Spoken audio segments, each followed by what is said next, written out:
Amén. Anoche tuvimos el privilegio, ¿verdad?, el placer de poder vislumbrar uno de los acontecimientos más extraordinarios en la vida de una persona que aparentemente no tenía, si lo podemos decir así, ¿verdad?, no tenía esperanza alguna, había perdido todo y sencillamente le quedaba nada más y nada menos que esperar lo peor, pero tuvo el privilegio también de encontrarse con Cristo Jesús. Y hoy vamos a retomar la historia que anoche tuvimos, ¿verdad? Pero antes quisiera también invitarles para que inclinen su rostro un momento. Vamos a orar y de esa manera pedir la iluminación del Espíritu Santo. Gracias en esta noche te damos, nuestro Padre, porque tenemos la oportunidad, el privilegio de escuchar tu palabra. Gracias porque nos has traído hasta tu casa de oración. Gracias porque sabemos que tu presencia está con nosotros. Y ahora te suplicamos que al meditar en tu palabra, tu Espíritu Santo pueda morar en nuestros corazones y que podamos permitir que la influencia de tu Espíritu pueda obrar la transformación que necesitamos en nuestra vida. Y así, Señor, al ver cómo el poder de Jesucristo se manifestó en favor de otros en otras épocas, que podamos comprender que ese mismo poder hoy también está a nuestra disposición, y hoy también nuestra experiencia puede ser similar a la de aquellos seres humanos de la antigüedad. Permite que hoy podamos tener ese encuentro personal contigo, que podamos estar conectados con tu Espíritu Santo para que podamos meditar en tu palabra y estar dispuestos a recibir el mensaje que traes para cada uno de nosotros. Gracias por escuchar nuestra oración. En el nombre de Jesús oramos. Amén. Amén. Amén. Muy bien, el Evangelio de San Marcos, como ya lo dijimos, es un evangelio que presenta a Jesús, ¿verdad?, como el Dios práctico, ¿verdad?, el Dios de obras, el que realizaba obras y podía manifestarse en la vida de cualquier persona que estuviera dispuesta a recibir un milagro. Y es bueno que podamos ver el panorama de los 4 evangelios, ¿verdad? Debo mencionarlo de esta manera solamente para que tengamos un cuadro completo, porque bueno, mañana vamos a tener un tema basado en otro evangelio, pero vamos con un enfoque ya más doctrinal, así que es muy importante tener como base todo lo que hemos dicho hasta acá. El Evangelio de San Mateo tenía como audiencia, los destinatarios del Evangelio eran los judíos, ¿verdad? Los judíos. Fue escrito por un judío, como lo era Mateo, Leví Mateo, lo escribió un judío para los judíos, así que él por eso utiliza un lenguaje bastante distinto al de Marcos y al de Lucas, y totalmente distinto al de Juan. Por eso en Mateo nosotros no encontramos la palabra el reino de Dios. Normalmente él utiliza el reino de los cielos, ¿verdad? Porque para los judíos el nombrar el nombre de su Dios, de su creador, pues denotaba un tanto de irrespeto si lo mencionaban muchas veces, ¿verdad? Ellos lo mencionaban solo si era muy necesario, tanto así que en esa época quienes escribían un poquito antes de la época de Jesucristo, los que escribían el Antiguo Testamento, los copistas del Antiguo Testamento, cada vez que se encontraban con el nombre de Dios, ¿verdad?, ellos no se leía como debía leerse. Los caracteres debían leerse como Yahweh, ¿verdad? Pero ellos no decían Yahweh, ellos decían Hashem o Adonai. Hashem o Adonai, que era una especie de seudónimo del nombre de Dios. Y cada vez que lo escribían, ellos tomaban la pluma y la quebraban. Ellos creían que después de escribir el nombre de Dios, no había posibilidad o no se debía usar esa pluma para escribir algo que fuera menor que el nombre de Dios.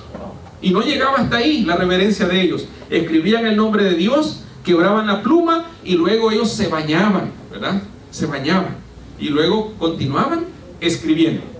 Ese era el respeto que tenían por el nombre de su Dios. Por eso Mateo también es muy cuidadoso al no utilizar mucho el nombre de Dios. Y él, cuando habla del reino de Dios, no dice reino de Dios, él dice el reino de los cielos. En Mateo vamos a encontrar esa frase, no así en Lucas y Marcos, ¿verdad?, que ellos sí utilizan la palabra el reino de Dios. Muy bien, así que Mateo fue escrito para los judíos, por un escritor judío con mentalidad judía para los judíos.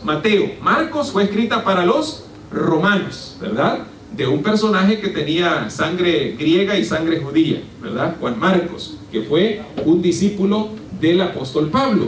Y luego aparece Lucas, que Lucas aparece como un personaje que investiga, ¿verdad? Un investigador. Y entonces por eso al inicio del libro de Hechos y al inicio del libro de Lucas, ahí él se dirige a un tal Teófilo, ¿verdad? A un amado de Dios. Y entonces le cuenta que hizo una investigación para llegar a las conclusiones que llegó. Y entonces la audiencia de Lucas son los griegos, los cristianos griegos. Y finalmente aparece el Evangelio de San Juan, que se conoce como el Evangelio universal, ¿verdad? Que presenta a Dios como el Verbo. En el principio era el Verbo era con Dios y el Verbo era Dios. Y nos muestra que ese Verbo se hizo carne y habitó entre nosotros, ¿verdad? Y que tuvimos el privilegio de ver su gloria. Gloria como la del unigénito del Padre. ¿Lleno de qué? De gracia y de verdad. Amén. Y por cuanto es lleno de gracia y de verdad, es por eso que nosotros hoy podemos ser salvos por su gracia. Amén. Amén. Amén. Muy bien. Después de haber dicho esto, que es muy importante porque debemos tener un panorama bastante claro de los evangelios. Y acá encontramos en el Evangelio de San Lucas, ahora sí, Evangelio de San Marcos, perdón, capítulo 5, a partir del verso 21, la historia de otro personaje del cual anoche solamente pudimos ver la introducción. Muy bien, vamos a ver ahí qué nos dice la palabra de nuestro Dios. Muy bien, ¿estamos listos? Marcos capítulo 5, verso 21. Muy bien, dice la palabra de nuestro Dios: al pasar otra vez Jesús. ¿Estamos ahí? Muy bien.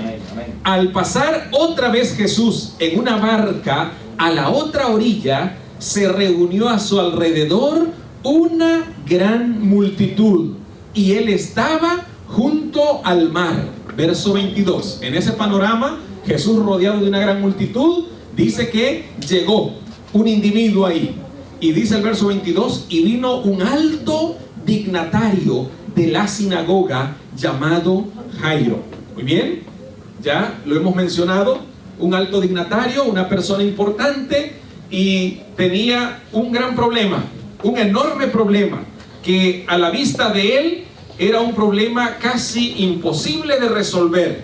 Y es ahí entonces donde aparece este individuo y decide buscar a Jesús. Claro, era una persona que tenía una buena reputación, al parecer era reconocido, y claro, por tener la posición que tenía, sabemos que era una persona que tenía recursos, y al parecer él no tomó la decisión de invertir sus recursos para buscar soluciones humanas. Parece que él sí sabía, como buen dirigente religioso en una sinagoga, él sabía que el primer recurso que todo ser humano tiene es buscar a quién. ¿Buscar a quién?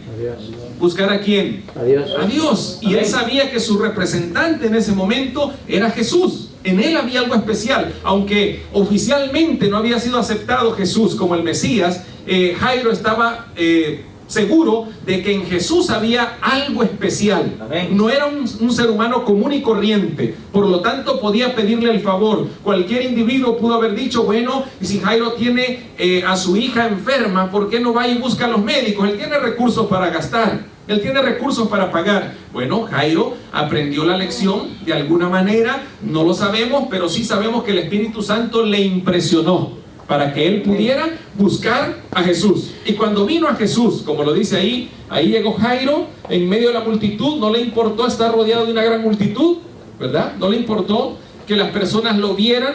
Alguien pudo haber dicho, hey, miren el jefe de la sinagoga, miren lo que está haciendo, tirándose al piso, ¿sí?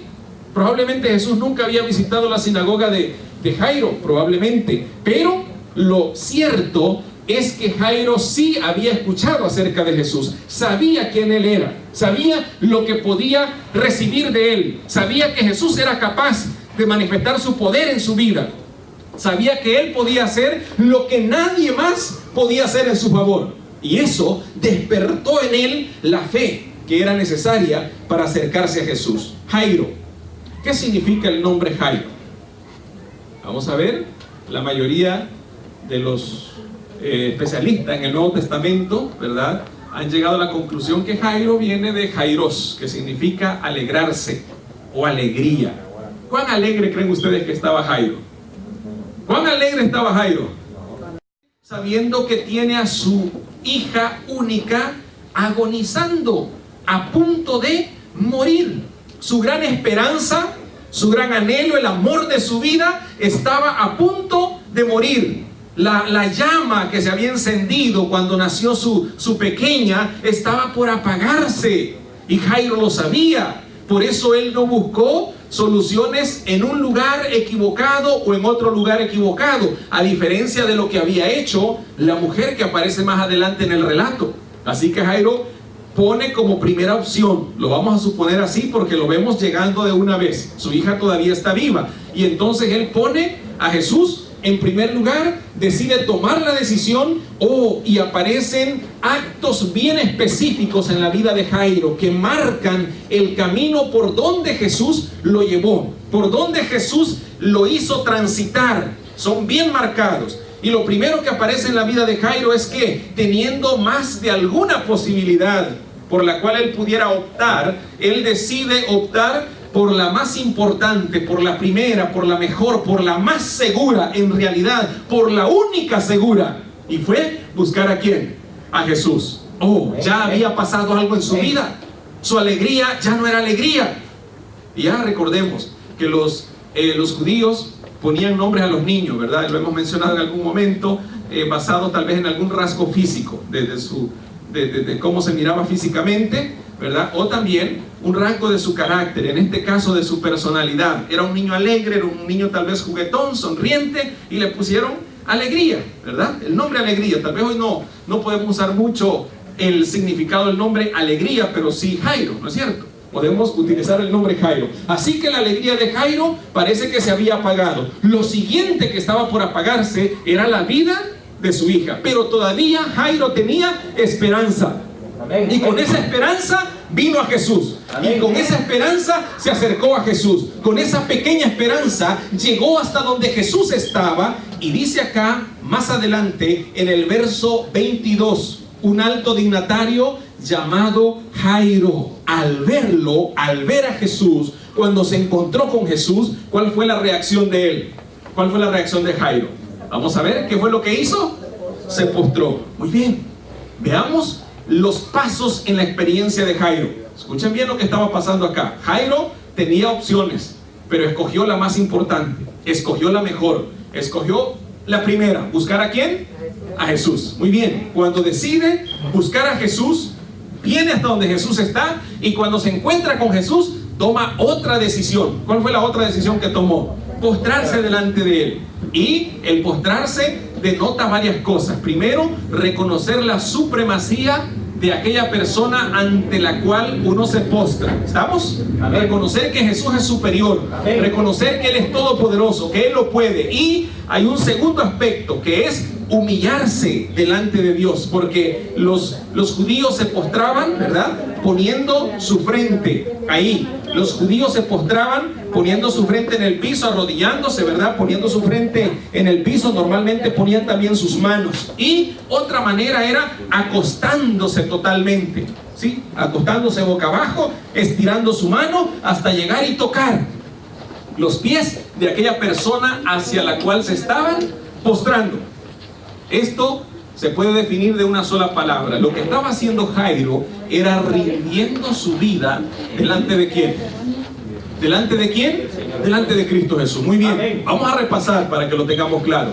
Jairo tenía varias opciones, pero escoge la mejor opción, buscar a Jesús. Aunque tenía recursos y tenía otras opciones, él decide tomar la mejor decisión. Tomó la mejor decisión, gracias a Dios, ¿verdad? Amén. En su vida personal, su alegría se había apagado, pero todavía le quedaba una pequeña esperanza que estaba por apagarse, que era la vida de su hija. Y aunque estaba agonizando, no estaba radiante de vida su hija, pero tenía alguna esperanza, y con esa esperanza viene y busca a Jesús. Y cuando se encuentra con Jesús, decide rendirle toda su vida a la voluntad de Jesús. Le está diciendo: me someto a tu voluntad. Muy importante cuando se encuentra él con Jesús. Ahora hay otro detalle que debemos resaltar. Verso 23. Y le rogaba. ¿Cómo dice? Le rogó de pasadita. ¿Ah? ¿Cómo dice? Con fervor. Muy bien, me gusta esa palabra, la vamos a tomar ahí, prestada. Muy bien, le rogaba mucho. En otras versiones dice que le pedía insistentemente. En otras versiones dice que le rogaba con fervor. Le pedía una y otra vez: Señor, por favor, Señor, por favor. Y le contó cuál es el problema. Cuando nos acercamos a Jesús también debemos ser bien específicos en qué es lo que queremos que Él haga en nuestra vida. ¿Saben ustedes que de repente queremos que algo ocurra en nuestra vida, pero bueno, Dios lo sabe, ¿para qué se lo voy a decir? ¿Sabía Jesús por qué venía Jairo? ¿Sabía Jesús? ¿Cuántos creemos que sí sabía? Pero de todas maneras, Jairo, ¿qué fue lo que hizo? Se lo hizo saber. Y no solamente se lo hizo saber, en realidad le pidió insistentemente, le rogó fervientemente: Señor, por favor, haz un milagro en mi vida. Señor, por favor, obra en mi vida. Se me acabó la alegría y está por morir mi única esperanza que tengo en mi vida, mi hija. Y dice acá el verso 23, y le rogaba mucho diciendo: mi hija está agonizando, ven. También lo invita. Y como Jesús es un gran caballero, Él nunca va a interrumpirnos si nosotros no le permitimos que intervenga en nuestra vida. Por eso dice la Biblia que aun cuando Él pudiera tumbar la puerta, ¿qué es lo que hace Él? Aun cuando Él pudiera botar la puerta, ¿qué es lo que Jesús hace en nuestra vida? Oh, y nos hace saber que Él está ahí. Amén. Él nos dice: ¿por qué estás solo? ¿Por qué estás abandonado? ¿Por qué estás viviendo de esa manera? Yo estoy a la puerta de tu casa. Yo estoy aquí. Lo único que tienes que hacer es abrir tu puerta, invitarme a pasar, y yo con gusto pasaré para cambiar la situación de tu vida. Amén, amén, eso fue lo que Jairo hizo. Jairo pudo haber dicho: yo lo tengo casi todo. Pero claro, él sabía que algo le hacía falta. Jesús en su propia vida.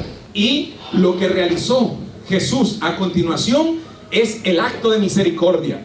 ¿Sí? Condescendió. Ya estaba Él a la orilla del mar. La multitud estaba por ahí esperando tal vez su sermón. Pero Jesús dijo: el sermón puede esperar. De todas maneras, la multitud siempre anda por ahí vagando donde yo ando, ¿verdad? ¿No es cierto? Él no tenía miedo porque no, la gente se nos va a ir, ¿verdad? No tenía nuestro problema, ¿no es cierto? Nosotros nos preocupamos, ¿verdad? Que hace falta esto, lo otro, y si no está así, y ya no van a venir. A Jesús no le preocupó eso. Él no era muy litúrgico, que digamos, pero Él sí iba donde estaba la necesidad. Él sabía qué debía mover, qué no debía mover, qué debía decir, qué no debía decir, porque Él es nuestro ejemplo en todo. Gloria a Dios por eso. Ahora aparece ahí la multitud lista para escuchar el sermón, ¿verdad? Los discípulos listos para presentarlo, cuando son interrumpidos. Un hombre se tira al piso y le dice: Señor, vámonos. Pero no he comenzado, pudo haber dicho Jesús, si apenas ni he saludado a la gente. Pero viene Jairo y le dice: mi hija está agonizando, hay una necesidad, mi hija está agonizando, ven. ¿Qué fue lo que hizo Jairo? Lo invitó. Muy importante, buscar a Jesús con un propósito, ser específicos en lo que queremos que haga en nuestra vida, y hay que invitarlo. Hay que decirle si queremos que intervenga en nuestra vida o no. ¿Puede Él? Él puede.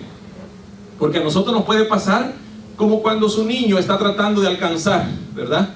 Está tratando de alcanzar algo por ahí. El padre lo mira y el niño sigue haciéndolo como él cree que puede. Agarra una silla, la arrastra por ahí, le cuesta arrastrarla, ¿verdad? Se sube sobre la silla y todavía no alcanza, y el padre está ahí viendo. El padre podría hacerlo así, de esta manera, ¿verdad? Fácilmente. Pero el niño sigue batallando, sigue luchando, y muchas veces sigue hasta poniendo en peligro su propia vida, ¿no es cierto?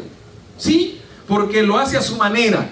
Nosotros nos parecemos mucho al niño que tiene a su alcance papá o mamá que pueden ayudarle, papá o mamá que pueden resolverle sus problemas. Pero pues ahí está, papá detrás de la línea. Jesús es lo que hace.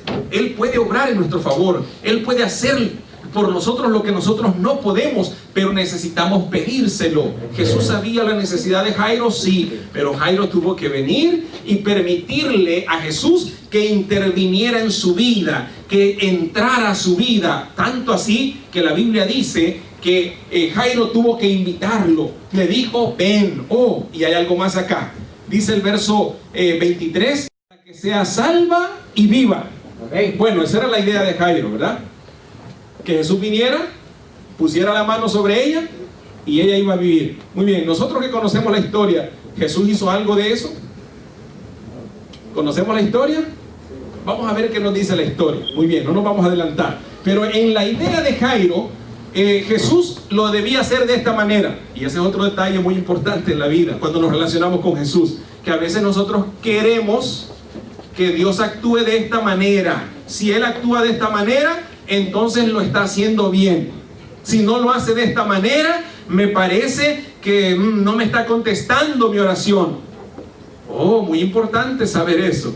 Jairo le dio las indicaciones: Señor, ven a mi casa, cuando lleguemos tú vas a ponerle la mano encima a mi hija y entonces va a vivir. ¿Quién le había dicho a Jairo eso? ¿Dónde lo había leído Jairo? Bueno, era una idea que él tenía. Vamos a ver qué fue lo que ocurrió. Verso 24. Cómo Jesús condesciende, ¿verdad? Cómo Jesús trata con misericordia a la humanidad. Cómo Jesús se integra con la raza humana para hacerle bien, para ayudarle, para sacarle de cualquier situación. Y el mayor problema que el ser humano tenía es que estábamos perdidos, sin esperanza. Estábamos perdidos en el pecado, sin ningún medio de salvación. Y por eso Jesús vino a este mundo, para que pudiéramos ser salvos por su gracia. Amén. Y aparece por ahí el verso 24. ¿Estamos ahí? Amén. Muy bien. Estamos en Marcos capítulo 5, para aquellos que tal vez no lo tienen todavía. Marcos capítulo 5, y hemos leído del verso 21 en adelante. Ahora estamos en el verso 24. Fue pues con él. Y no solo Jesús fue con él, ¿no es cierto? No solo Jesús, ¿verdad? Y lo seguía una gran multitud. Y nosotros ya sabemos eso, ¿verdad? Esa multitud lo apretaba. No estaban ahí para colaborar, ¿no es cierto? No estaban para colaborar. Muy bien. ¿Quién fue el invitado? Yo escuché bien la invitación. Jairo viene y se dirigió a Jesús. Al que invitó fue ¿a quién? A Jesús. Tome en cuenta que cuando usted invita a Jesús, aunque usted está invitando a Jesús a su vida, normalmente hay ciertas multitudes que van a venir encima de usted también. Cuando usted invita a Jesús, tómelo en cuenta. Yo no sé si a usted le ha pasado que se planea una celebración, ¿verdad? Y usted dice, vamos a invitar a 10 familias, ¿verdad? 5 familias, los más cercanos. Y usted se prepara para 5 familias, ¿no es cierto? Pero, yo no sé, yo creo que en todos lados hay personas que se autoinvitan, ¿no es cierto? ¿Verdad? Hay personas que es más difícil perder un gato, ¿verdad? Siempre aparecen ahí, ¿verdad? Y yo les podría contar mi experiencia, ¿verdad? En la iglesia donde yo crecí, habían 5 personas que ya sabíamos que nadie las invitaba, porque ellas llegaban solas, ¿verdad? Y nosotros hicimos la prueba cuando mi esposa y yo nos casamos, ¿verdad? No las invitamos. Estaban en la mesa 1 ahí, temprano. En la mesa 1. Ya sabíamos que ahí iban a estar. Pues resulta que cuando usted invita a Jesús a su vida, también hay ciertas multitudes que se le vienen encima. No se olvide de eso. ¿Usted cree que invitar a Jesús es que va a caminar sobre un lecho de rosas? ¿Quién me ha enseñado eso? Cuando usted invita a Jesús, la cosa se va a poner difícil en algún momento. Es más, cuando usted invita a Jesús, es probable que lo que usted tiene en su vida con dificultad está agonizando. Y es probable que después que lo invita, termina muriendo. Y usted dice, bueno, invito a Jesús y las cosas van de mal en peor. Eso fue lo que pasó en la vida de Jairo. Lo invitó, pero con Jesús venía ¿qué cosa? Venía un paquete ahí, ¿verdad? Un combo. ¿Sí? No se olvide de eso. Cuando usted invite a Jesús a su vida, normalmente se le va a pegar ahí a su alrededor algo más, que se le va a venir encima también, aunque usted sea específico. Jairo dijo, Señor, yo quiero que tú vayas a mi casa. Y la gente también se le pegó. Y el evangelista lo dice, ¿verdad? Yo no sé si es que Jairo no se fijó o los discípulos no se fijaron, pero tuvieron que haber hecho algo, yo creo, ¿verdad? Y yo no estuve ahí, tal vez no se podía hacer nada. Pero miren, por favor, Jesús es el invitado aquí. ¿Y ustedes para dónde van? De todas maneras se pegaron. Bueno, vamos a ver qué pasa ahí.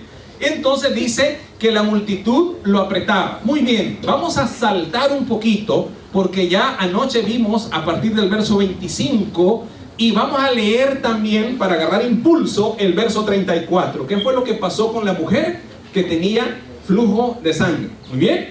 Amén. ¿Estamos listos? Amén. Verso 34. ¿Cómo dice ahí? ¿Qué pasó con la mujer? ¿Cuáles fueron las 4 bendiciones que esta mujer recibió? ¿Se acuerdan?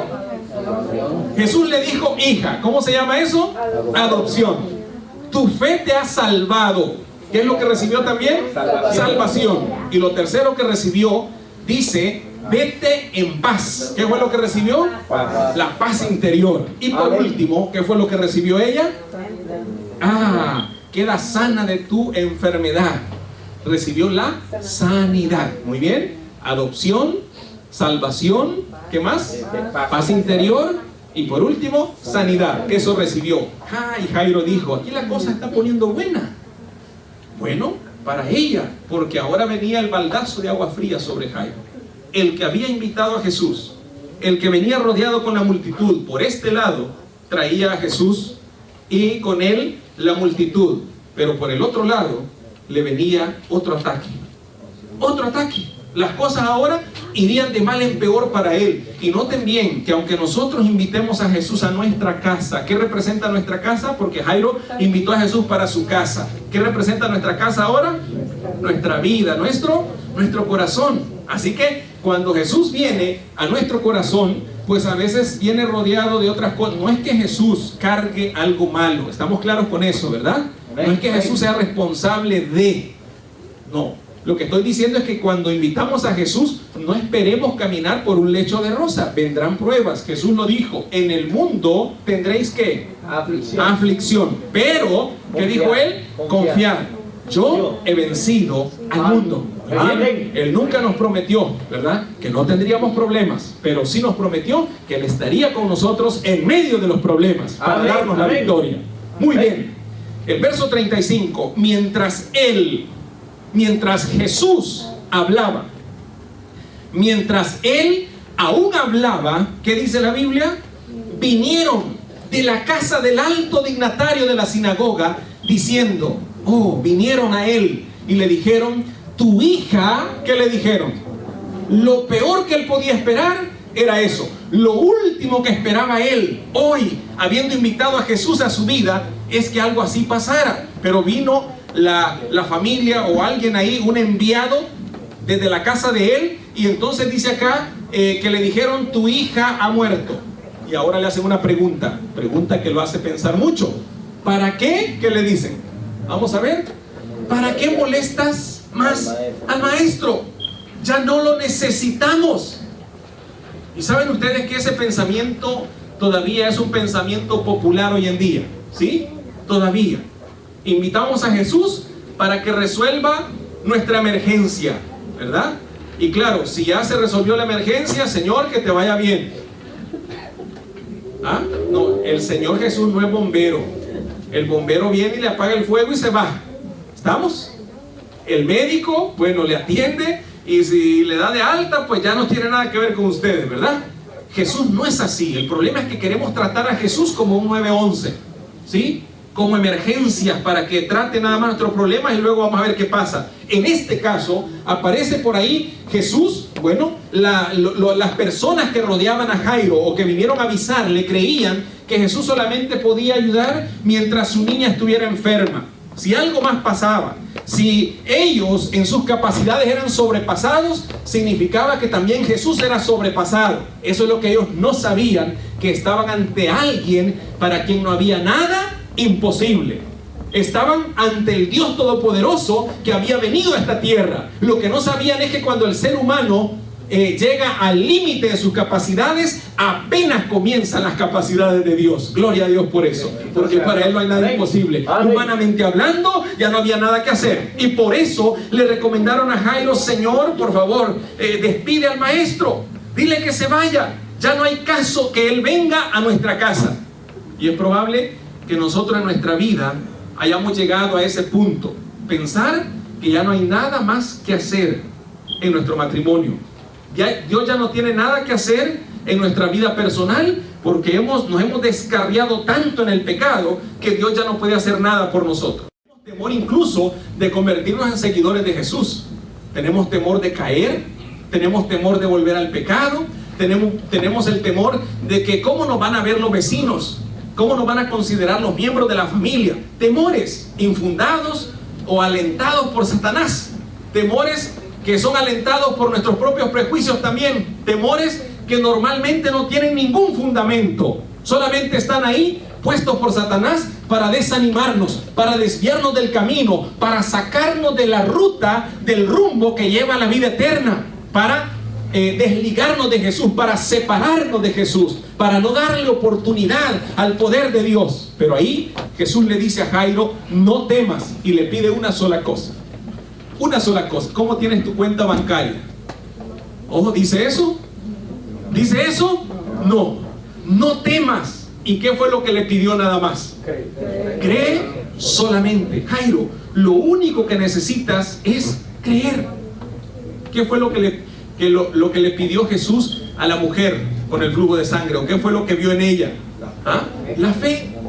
Y la fe puede mover montañas. ¿Cuántos creemos que hoy en el siglo XXI todavía la fe mueve montañas? ¿Cuántos creemos eso? Amén. En las manos, ¿cuántos creemos eso? ¿Cuántos creemos que Dios puede cambiar el rumbo de nuestra vida? ¿Cuántos creemos eso? Pero debemos permitirle. Debemos permitir que Él se involucre en nuestra vida. Debemos permitir que Él tome el control de nuestra vida. Porque hasta entonces ahí era Jairo el que conducía la caravana, ¿verdad?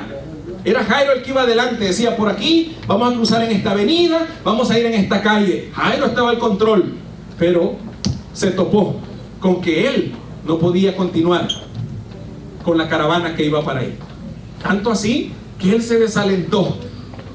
Y Jesús le dijo: tranquilo, yo estoy aquí, yo voy a tomar el mando de aquí en adelante. ¿Cuántos decimos amén por eso? Amén, amén. A Jairo hasta ahí iba con una esperanza, pero se encuentra ahí con una muralla. Los que vienen con la mala noticia, y entonces Jairo casi se muere del susto. Y Jesús lo mira y le dice: Jairo, tranquilo, no temas, cree solamente. Y ahora vean a Jesús tomando el control. Ahora veamos a Jesús guiando. Ahora veamos a Jesús tomando control de la situación, porque para Dios nada está fuera de control. Él está al control de todas las cosas. No importa que tanto se desordenen, ¿verdad? No importa que tanto se desvíen de la ruta. No importa que tanto parece que está desfigurado. Ya no tiene sentido. Ya no tiene razón de ser. Ya no molesten al maestro. Ya no vayan en esa dirección. No hay nada que hacer ahí. Oh, cuando las cosas están así, aparece el especialista, si se lo permitimos. Y lo único que nos pide es tener fe en que Él puede arreglar lo que nadie puede arreglar, que Él puede resolver lo que nadie puede resolver, que Él puede darle un verdadero sentido a lo que no tiene sentido. Y no se olviden de esto: Él puede darle vida a lo que ya murió. ¿Cuántos decimos amén por eso? Esperanzas muertas. Él es especialista. Jesús, ya no había nada que hacer. Humanamente hablando, todo estaba acabado, todo estaba perdido. Y desde ahí, es ahí cuando Jesús toma el control. Jesús toma el control. Veamos a Jesús entrando al escenario, porque antes fue invitado. Veamos a Jesús tomando el control, porque de ahí en adelante lo que ellos debían ver por fe eran los milagros que Él puede hacer cuando creemos en ese Dios todopoderoso. Y aparece por ahí en el verso 37. Ahora Jesús toma el control y dice: y no, ¿qué dice la Biblia? Hasta entonces iba el molote de gente, ¿no es cierto? Hasta entonces iba la caravana por ahí. Hasta entonces iba el desorden por ahí. Pero ahora Jesús toma el control y dice: y no permitió. ¿Qué fue lo que no permitió? ¿Qué fue lo que no permitió? Que ninguno. No permitió que ninguno fuera, ¿verdad? Jairo no les había podido decir: miren, ustedes no están invitados. Pues Jesús les tuvo que decir, ¿no es cierto? Ustedes no están invitados. Amén. Aunque nos parezca brusco, pero Jesús les dijo: miren, un momento, hasta aquí llegan ustedes. Hasta aquí. Y entonces dice: no permitió que nadie más le siguiera, excepto ¿quiénes? Hoy con la caravana se quedan algunos también ahí, ¿verdad? Se quedaron 9 de sus discípulos. Miren, le dijo Jesús: manténganse aquí, hagan una barricada, porque esta gente, ¿verdad?, viene con todo. Así que ustedes se me paran aquí, ¿verdad? Se agarran los brazos ahí, unos con otros, se enllavan, hagan candado y no dejen pasar a nadie. Y tú y tú, vengan conmigo. ¿A cuántos llevó Jesús? A 3. Hay funciones que cumplir también, ¿no es cierto? ¿Sí? Jesús dice ahí en verso 37, y no permitió que lo siguiera nadie sino Pedro, Jacobo y Juan, hermano de Jacobo. Muy bien, ¿cuántos discípulos? 3. ¿Cuántos se quedaron ahí con los demás? ¿Cuántos? 9. Le dijeron aquí. Claro, Jesús sabía que no solamente el problema estaba fuera de casa, el problema también estaba dentro de casa. No había acabado la obra de Jesús ahí, apenas comenzaba la obra de Jesús. Cuando la posibilidad humana se acaba, apenas comienza a manifestarse el poder de Dios. ¿Cuántos decimos amén por eso? Amén. Jesús deja a la multitud ahí, se va con 3 discípulos y ahora sigue diciendo en el verso 38, vino a casa del alto dignatario de la sinagoga. ¿Y qué fue lo que encontró? ¿Qué fue lo que encontró? ¿Qué es lo que encuentra Jesús cuando viene a nuestra casa, a nuestra vida? ¿Qué es lo que encuentra? No, nosotros creemos que todo está bien. No necesitamos de Jesús, ¿verdad? Tenemos trabajo, tenemos recursos, tenemos una bonita familia, gracias a Dios, ¿verdad? Pero hace falta algo más. Jairo parece que lo tenía todo, ¿no es cierto? Parece que todo estaba en su lugar. Pero cuando viene el problema, cuando viene la necesidad, pues también algo más surge ahí, porque una desgracia, como dicen por ahí, ¿verdad? Normalmente nunca viene sola, ¿no es cierto? Y claro, en Palestina ocurría eso. Dice el verso 38, vino a casa del alto dignatario de la sinagoga y vio el alboroto y los que lloraban y lamentaban mucho. Un pequeño paréntesis, no vamos a demorar mucho. En aquella época también había ciertas profesiones raras, ¿verdad? Tal vez ahora no hay, ¿verdad? Pero en esa época, si algún difunto estaba por ahí, ¿verdad? Y normalmente pues no tenía quien lo llorara, había un grupo de señoras que se vestían de negro, que el talento de ellas era llorar, ¿verdad? Y llorar de mentira, porque a veces ni conocían al cliente, pero iban a llorarlo de todas maneras. Las plañideras, ¿sí? Las plañideras, por eso a veces a nosotros nos dicen, pareces plañidera, ¿verdad? Si le dicen eso es que porque se lamentan por todo. Pues eso es lo que tenían estas mujeres. Cuando Jesús llega por ahí, dice que encontró un alboroto. ¿Qué es lo que encuentra Jesús en nuestra vida cuando viene a nuestra vida? No, Señor, yo todo lo tengo en orden. Invítelo, vamos a ver. Invítelo, vamos a ver. Y entonces Jesús llega ahí y encontró un solo relajo, en nuestras palabras, un desorden. Todo estaba patas arriba, como decimos nosotros, ¿verdad? A veces a la mentalidad humana nosotros tenemos nuestra vida en orden, ¿no es cierto? Y cuando Jesús viene, cuando Jesús se introduce en nuestra vida, cuando Él toma el control de nuestra vida, entonces se manifiesta que lo que hay es un alboroto en nuestra casa, que necesitan algunas cosas ser echadas de la casa, sacadas de la casa. Bendito sea Dios. ¿Ah? Pareciera que estas mujeres estaban ayudando en algo. Claro, mientras la niña estaba muerta, pues todo se miraba normal. Ellas haciendo lamentaciones y haciendo alboroto, parecía normal, pero ante Jesús eso no era normal. Porque a la mentalidad humana lo que había ahí era muerte y había que celebrar la muerte. ¿Saben ustedes que nosotros somos expertos en eso? Algo se murió y celebramos hasta la muerte. ¿Sí? ¿No es cierto? Y en nuestra vida es igual. No, pues ya se acabó el asunto ahí. Que se acabe de arruinar totalmente. Pero Cristo no piensa así. Yo no sé cómo consideramos que tenemos nuestra vida. Tal vez digamos, ya no hay nada más que hacer. Yo he vivido así los últimos 10 años, 20 años lejos de Dios. Así que yo no creo que haya razón para venir a Jesús. Yo no creo que haya razón para entregarle la vida. Yo no creo que haya razón para abandonar el estilo de vida que hasta aquí he llevado. No importa que usted piense de esa manera. Si le da una oportunidad a Cristo, Él puede cambiar el rumbo de su vida, pero debe permitirle que Él tome el control de su vida. Dice acá que Él vino a la casa del alto dignatario de la sinagoga, verso 38, y vio el alboroto y a los que lloraban y lamentaban mucho. Entró y les dijo. Y ahí Jesús comienza a arreglar todo. ¿Cuántos decimos amén por eso? Amén. ¿Sí? ¿Cuántos decimos amén por eso? Amén. Entró, verso 39. Entró y les dijo: ¿por qué alborotáis y lloráis? ¿Por qué están celebrando la muerte? ¿Por qué están aquí conformes con la situación que se está viviendo? La niña está muerta. ¿Estaba muerta la niña? Sí, estaba muerta realmente. Pero ¿por qué Jesús dice que no estaba muerta? Porque Él es el camino, la verdad y la vida. Y ante Jesús, delante de Jesús, lo que pareciera estar muerto puede volver a la vida. ¿Cuántos decimos amén? Puede volver a la vida, puede resucitar. Y por eso el verso 39 dice: ¿por qué alborotáis y lloráis? La niña no está muerta, sino dormida.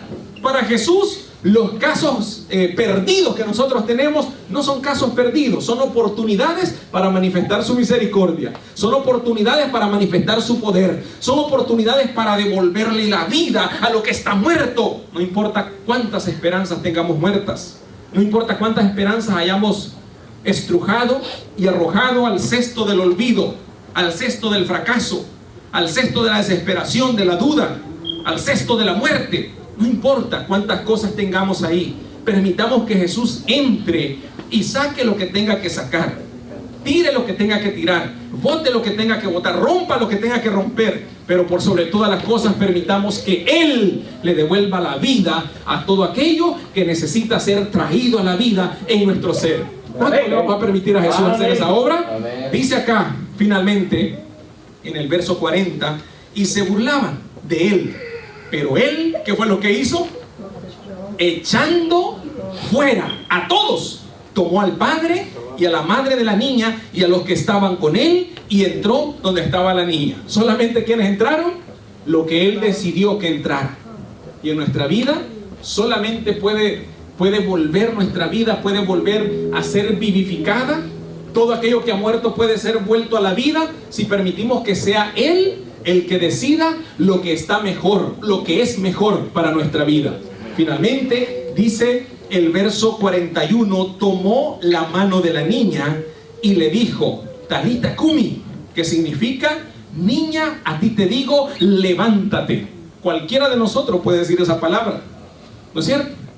Pero solamente en los labios de Jesús pueden causar el efecto que causó en la casa de Jairo. Finalmente, el verso 42 dice, inmediatamente. En toda esta historia usted encontrará esa palabra, inmediatamente. ¿Cuánto tiempo tardó Jesús en resolver el problema de Jairo? ¿Cuánto tiempo? Inmediatamente, no tardó nada. Porque su presencia es vida y su presencia puede volverle la vida a todo aquello que haya muerto en nuestro ser. Inmediatamente la niña se levantó y andaba, pues tenía 12 años y la gente se llenó de ¿qué? De asombro. Lo más seguro es que a esa altura ya la gente había pasado la barricada que habían dejado allá atrás, ¿verdad? Y la gente estaba ahí. Y entonces dice que la gente se llenó de asombro, pero él, noten bien lo que dice al final del relato, pero él les insistió en que nadie lo supiera y dijo que le dieran de comer a la niña. La niña volvió a la vida, ¿cierto? Pero para que pudiera seguir viviendo, debían ¿qué? Alimentarla. Y eso es lo que ocurre con la vida espiritual. No debemos permitir que las plañideras se vuelvan a meter. Si vamos a invitar a alguien, debe ser solamente ¿a quién? A Jesús. El único que nos va a dar vida es Jesús, cuando lo invitamos a nuestra vida. Y para seguir viviendo, hay que seguir alimentándonos de la palabra de Dios. Y Jesús dijo, ¿verdad?, que Él es la palabra viva, Él es el pan de vida. Debemos seguir alimentándonos de Jesús para preservar la vida. En esta noche, es probable que la experiencia de Jairo, de muchas maneras o en muchos sentidos, puede ser parecida a la experiencia nuestra, ¿sí? Tal vez tenemos en nuestra vida algo que ya no tiene esperanza, ya no tiene razón de ser, y hemos permitido que muchas cosas que desordenan nuestra vida hayan entrado en nuestra vida. Es probable que lo único que sabemos es lamentarnos, quejarnos de nuestra situación, quejarnos de cómo hemos vivido hasta este momento sin haber permitido que Jesús venga a nuestra vida. Hoy Jesús, al igual que a Jairo, Él nos dice, no temas, invítame a tu casa, yo quiero ir a tu casa, la obra que tú no puedes hacer, yo la haré en tu vida. Hoy queremos invitar a todos aquellos que por la gracia de Dios quieren decirle, Señor, toma el control de mi vida. Yo no puedo cambiar muchas cosas, yo no puedo hacer muchas cosas, y mientras pasamos al frente para poder orar y permitir que la gracia de Cristo Jesús tome nuestras vidas, tome el control de nuestra vida, queremos invitar a nuestro hermano Castillo para que él pueda entonar una hermosa alabanza y mientras Él canta vamos a pedirle, si usted quiere decirle al Señor, Señor, toma el control de mi vida, dale vida a aquello que está muerto en mi vida, dale vida a todo aquello que yo ya lo di por perdido, que ya no puedo hacer nada. Estoy seguro que tú puedes hacer algo. Si nosotros creemos en ese poder de Cristo, quiero invitarles para que pasemos al frente, tanto hermanos como amigos, que pasemos al frente.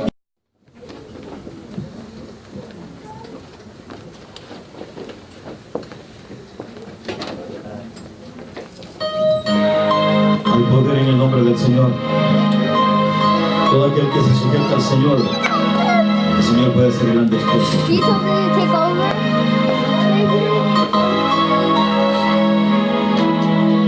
La gente se juntó en el camino para ver al hombre de Galilea, y siendo un carpintero, muchos le buscaban y a él le adoraban, y de sus ojos brotaba el poder de transformar a todo hombre, pues él conoce a su Padre y habla como él, porque él viene en el nombre del Señor.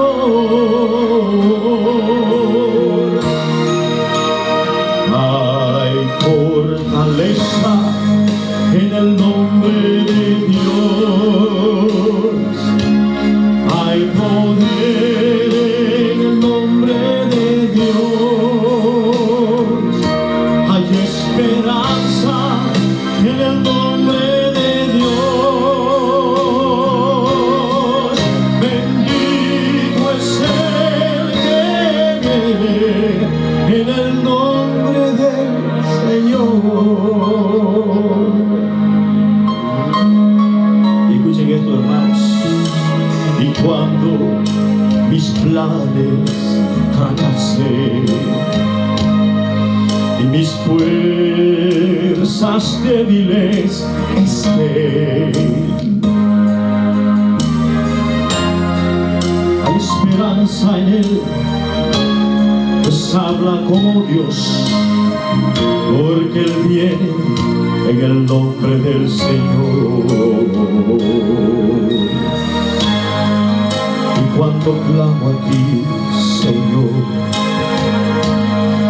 mis flaquezas en fuerza se tornan.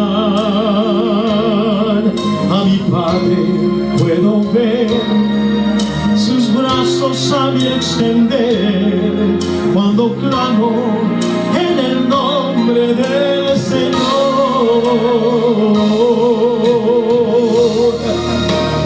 Hay fortaleza en el nombre de Dios, hay poder en el nombre de Dios, hay esperanza en el nombre de Dios.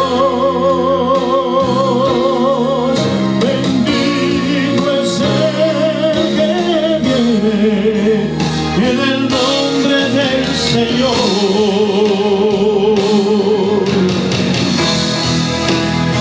Hay poder en el nombre de Dios, hay esperanza en el nombre de Dios,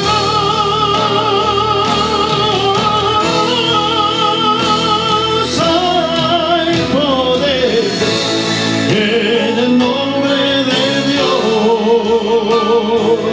hay fortaleza en el nombre de Dios, y esperanza en el nombre de Dios.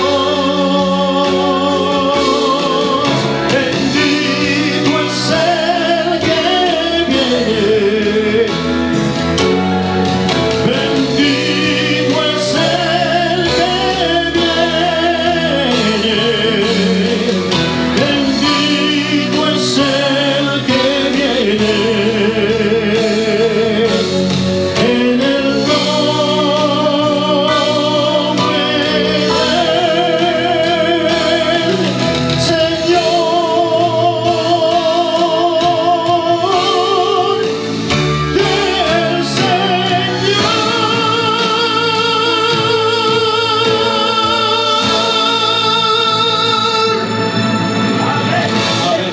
Amén. Sin duda hay poder solo en el nombre de Dios. Y alabamos a nuestro Dios, porque quienes estamos acá al frente le estamos diciendo al Señor: yo creo en tu poder. Yo creo que tú puedes hacer lo que yo no puedo hacer. Vamos a poner nuestras vidas en las manos de Dios hoy. Y vamos a decirle: Señor, dale vida a aquello que en mi vida ya ha muerto. Lo que ya no tiene esperanza, lo que ya yo creo que no tiene razón de ser. Hoy el Señor puede obrar ese milagro de darnos nueva vida. Vamos a orar. Eterno Dios y amante Padre, alabamos y glorificamos tu nombre, porque sin duda alguna hay poder en Jesucristo. Y solamente el poder de Cristo que obra en favor nuestro, por medio de la fe que nosotros podamos tener, es la que puede devolverle vida a todo aquello que tal vez ha muerto en nosotros. Cualquier esperanza que ya no le damos ninguna importancia, cualquier esperanza que la consideramos muerta, que ya no hay razón de ser, no vale la pena seguir luchando, Señor. Queremos ponerla en tus manos de amor, confiando en que en Jesucristo hay poder, en Jesucristo hay fortaleza, en Jesucristo hay nuevos comienzos, hay nueva oportunidad, hay nueva vida en Cristo Jesús. Por eso nos ponemos en tus manos de amor, confiando en que tú harás por nosotros lo que nosotros no podemos hacer por nosotros mismos. Te suplicamos que perdones nuestros pecados, que tomes nuestra vida y que nos ayudes cada día a prepararnos para ser parte del reino de los cielos. Toma, Señor, el control de nuestras vidas y ayúdanos a comprender que debemos rendirnos a ti, rendir nuestra voluntad y abrir las puertas de nuestro corazón para que tú puedas entrar y realices la transformación que necesitas hacer en nuestra vida para que podamos ser cada día más semejantes a Cristo Jesús. Gracias por perdonar nuestros pecados. Gracias por obrar la salvación en nuestra vida. Y hoy, al retirarnos de este lugar, queremos llevar la plena seguridad de que tu presencia va con nosotros. Ayúdanos para que mañana también podamos estar en este lugar con el propósito de escuchar tu palabra, porque tu palabra es vida, porque tu palabra es la verdad. Gracias porque nos amas con amor eterno. En el nombre que está sobre todo nombre lo pedimos. En el nombre de Cristo Jesús. Amén. Amén.